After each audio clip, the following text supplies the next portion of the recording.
हमारी जिंदगी ना चारों तरफ से इलेक्ट्रॉनिक्स से घिरी हुई है और इन सभी गैजेट्स के अंदर एक छोटा सा हीरो छिपा हुआ है। एक ऐसा कंपोनेंट जो बिजली को बस एक पल के लिए पकड़ता है और फिर एक झटके में उसे छोड़ देता है। आज हम इसी छोटे से पावर हाउस यानी कैपेसिटर के बारे में सब कुछ जानेंगे। और इस हीरो का सबसे बेस्ट एग्जाम्पल क्या है? कभी सोचा है कैमरे का फ्लैश इतनी तेजी से एकदम से कैसे चमकता है? हमारी बैटरी तो धीरे धीरे पावर देती है, तो फिर वो जबरदस्त रोशनी का धमाका कहां से आता है? बस इसी सवाल के जवाब में छुपा है कैपेसिटर का असली राज। तो आज के इस सफर में हम क्या क्या देखने वाले हैं? सबसे पहले समझेंगे कि ये चार्ज कीपर है क्या, फिर ये काम कैसे करता है, इसकी ताकत को नापते कैसे हैं और ये कितनी एनर्जी अपने अंदर स्टोर कर सकता है। और आखिर में हम देखेंगे कि ये छोटी सी चीज हमारी रोजमर्रा की जिंदगी में कहां कहां कमाल दिखाती है। तो चलिए शुरू करते हैं और मिलते हैं हमारी कहानी के इस हीरो से।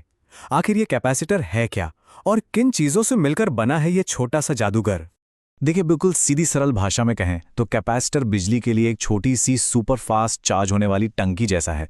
इसका काम है इलेक्ट्रिक चार्ज को जमा करना। बस कल्पना कीजिए, दो मेटल की प्लेटें हैं और उनके बीच एक ऐसी चीज है जो बिजली को बहने नहीं देती, बस उसे वहीं पर रोक कर रखती है।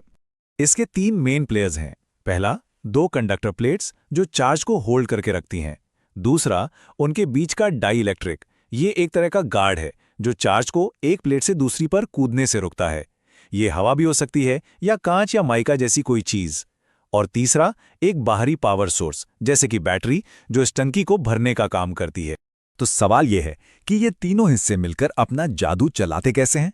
चलिए अब स्टेप बाय स्टेप देखते हैं कि चार्ज जमा होने की ये पूरी प्रक्रिया आखिर होती कैसे है।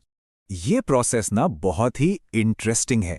जैसे ही बैटरी जुड़ती है, वो एक प्लेट से नेगेटिव चार्ज यानी इलेक्ट्रॉन्स को खींचकर दूसरी प्लेट पर धकेल देती है। तो नतीजा, एक प्लेट पॉजिटिव हो जाती है और दूसरी नेगेटिव।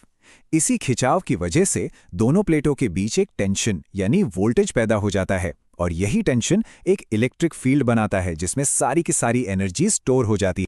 लेकिन सवाल यह है कि हर कैपेसिटर कितना चार्ज जमा कर सकता है?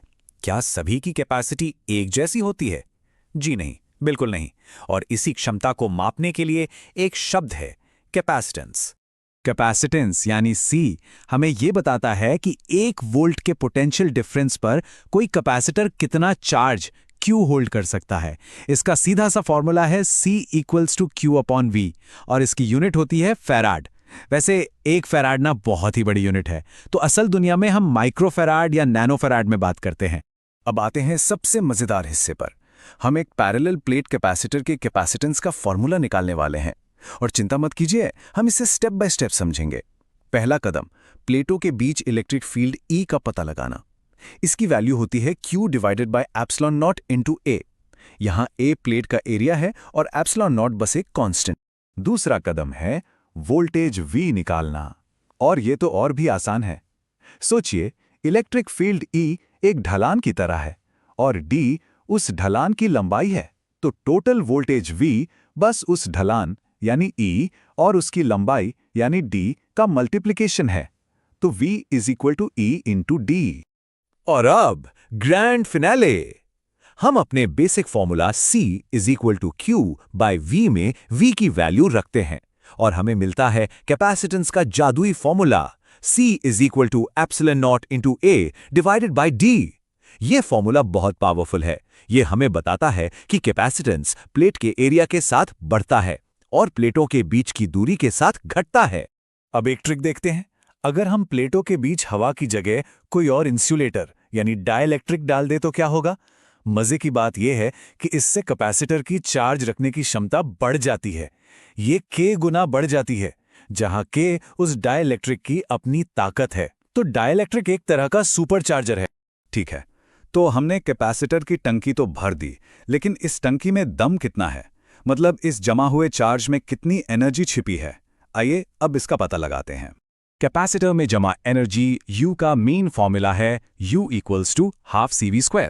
इसका मतलब है कि एनर्जी दो चीजों पर डिपेंड करती है, कैपेसिटर की कैपेसिटी C पर और वोल्टेज V के स्क्वायर पर। यानी वोल्टेज को डबल करने पर एनर्जी 4 गुना हो जाती है।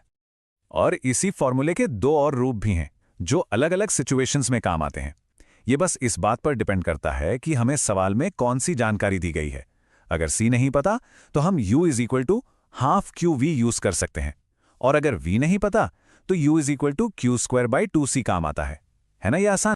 अब तक हमने जो भी थ्योरी और फॉर्मूले देखें वो असल दुनिया में कहाँ काम आते हैं? चलिए अब थ्योरी से निकलकर हकीकत की दुनिया में झांकते हैं।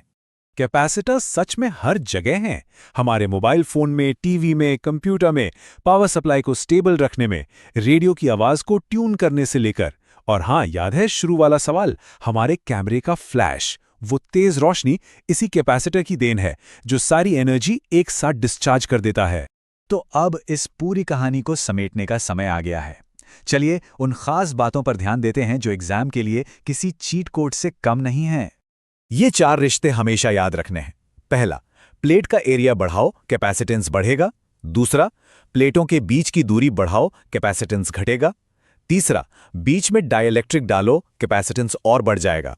और चौथा, वोल्टेज को डबल करो तो एनर्जी 4 गुना हो जाएगी। ये बहुत जरूरी है।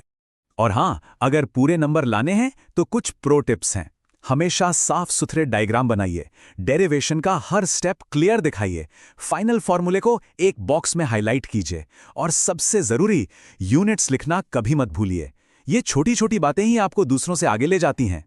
और आखिर में एक सवाल, कैपेसिटर एनर्जी को तेजी से रिलीज करते हैं जबकि बैटरी धीरे धीरे। स्पीड और स्टेमिना का ये फर्क भविष्य की टेक्नोलॉजी के लिए क्या मायने रख सकता है? क्या हम